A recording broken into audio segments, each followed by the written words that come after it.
कौन हो तुम? यहाँ किस लिए आए हो? मैं हूँ देव के पुत्र कृष्ण और मैं इस मणि की खोज में आया हूँ। कौन कृष्ण? तुम्हारी भलाई इसी में है कि तुम अभी और इसी क्षण यहाँ से लौट जाओ यहाँ से। ये मणि तुम्हारी नहीं है।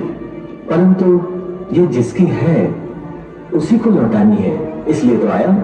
परंतु इसे तो मैंने सिंह को मारकर प्राप्त किया है। तुम्हारा इस पर क्या अधिकार? अब ये मेरी पुत्री का आभूषण है, मैं इसे नहीं दे सकता। मणि तो देनी होगी, चाहे सहमति से या असहमति से। तो क्या तुम जामवंत को युद्ध का आमंत्रण दे रहे हो? वो भी जामवंत को? आप जैसे समझे, मुझे तो ये मणि प्राप्त करनी है, ये मेरा उद्देश्य है और मैं अपने लक्ष्य से कभी विचलित नहीं हुआ, कभी नहीं। अच्छा, तो तुम मणि के लालच में अपने प्राणों को भी दांव पर लगा रहे हो। क्या नाम बताया था तुमने? कृष्ण?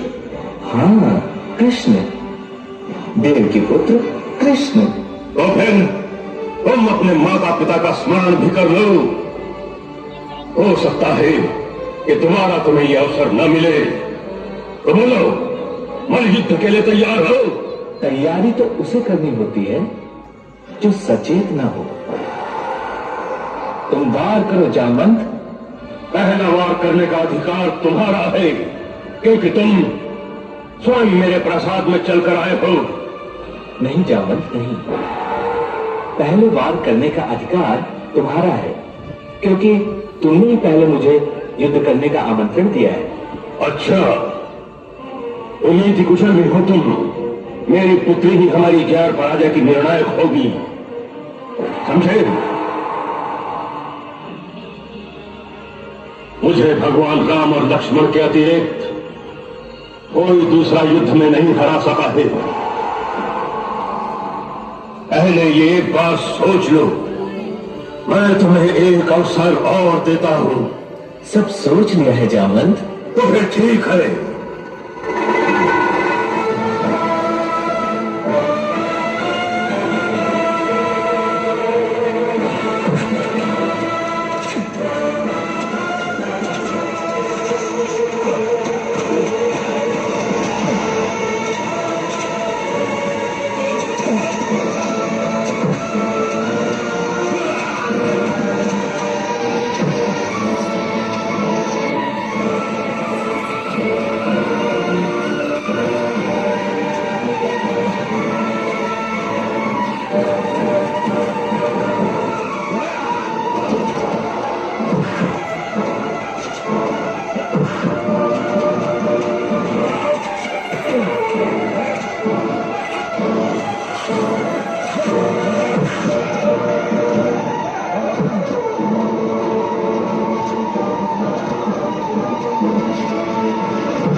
बताओ, ये कौन हो तुम? कह तो दिया, देव के पुत्र कृष्ण।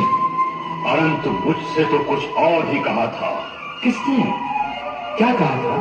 दाशरथ भगवान राम ने मुझसे त्रेता युग में कहा था कि मेरी प्रतीक्षा करना, मैं तुम्हें फिर दर्शन दूंगा। और मैं आज तक उन्हीं की प्रतीक्षा कर रहा हूं। परंतु वो तो बोले थे कि, क्या बोले थे जामवंत? यही कि मैं वासुदेव बनकर तुमसे मिलने आऊंगा। और मैं ये भी जानता हूं कि मुझे मेरे प्रभु के अतिरिक्त दूसरा कोई नहीं परास्त कर सकता था। परंतु तुमने तो मुझे परास्त भी कर दिया है। तुम तो कृष्ण हो। ये कैसे संभव है?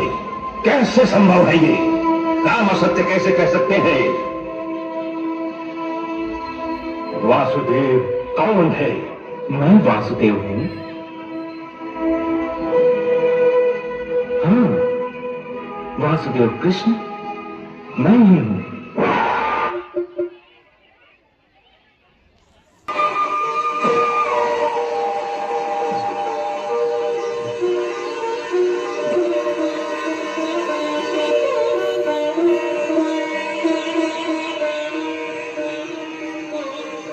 प्रभु, इतनी प्रतीक्षा कराई आपने।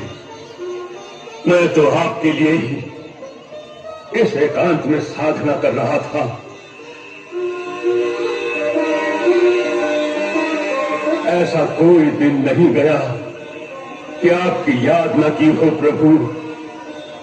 अब तो बस मेरी एक ही इच्छा शेष है। बोलो यही नाथ कि एक बार मेरी आंखों को अपनी उसी मोहिनी सूरत के दर्शन करा दूं।